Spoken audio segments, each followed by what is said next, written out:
حضرت عبداللہ بن عمر رضی اللہ تعالی عنہ زندگی دے آخری ہے سجنا اکھن دی بنائی ختم ہو گئی ہے، اور یہ وجہ بھی بعض مفسرین نے اور شارحین حدیث نے لکھی ہے کہ جدوں وضو فرماندے آئے نا عبداللہ بن عمر رضی اللہ تے اکھن دی پلکاں چ خاص کر کے انگلی پھیر دے سن کہ کوئی وال خشک نہ رہ جائے، اتنی سنت نال محبت آئی، اتنا پیار آئی، تے وہ پھر بار بار ملن دی وجہ تو اکھن دی بنائی متاثر ہو گئی تے نبینا ہو گئی۔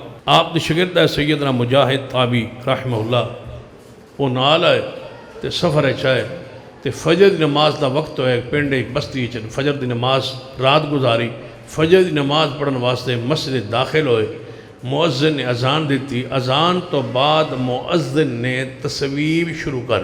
تصویب پتہ کی انہوں آندھا نے ساڑھے زبان ہے کہ مؤذن اذان دن تو بعد پھر گلی بازار چوک چورائے اعلان کرے، حضرات میٹھے میٹھے بھائیو اٹھو نماز فجر کا وقت ہو، انہوں تصویب باندھے۔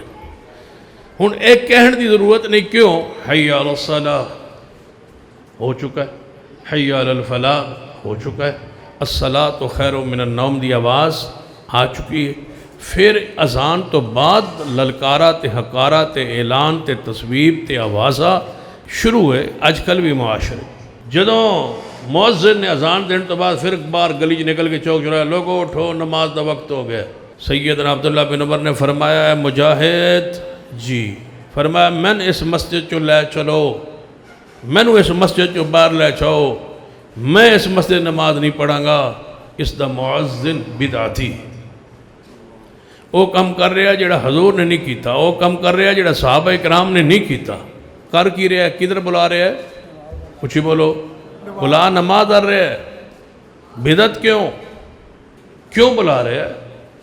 وہ تو نماز اللہ بلا رہا ہے، تو اس نو بدعت کیوں کیا جا رہا ہے؟ میں لے چلو اس واسطے کہ نماز حضور تے زمانے بھی آئی تے صحابہ نیند بھی کرتے آئے تے سوندے بھی آئے تے حضرت بلال اذان بھی دیندے آئے تے لوڑ بھی آئی اٹھان دی جگان دی تے ضرورت بھی آئی، لیکن جیڑا کام صدیق نے، عمر، عثمان، علی اور بلال اور حضور نے نہیں کیتا، انہوں ثواب سمجھ کے بھی کیتا جا سکتا نہیں۔ ثواب عمل چ نہیں، ثواب مصطفیٰ دی اتباع چ، حضور دی پیروی ثواب ہے۔ اپنی مرضی نہ عمل کریے تو وہ تے ثواب نہیں لبتا۔ سید عبداللہ بن عمر فرمایا، میں اس مسجد چو لے چلو، اس مسجد دا تے مؤذن بدعتی۔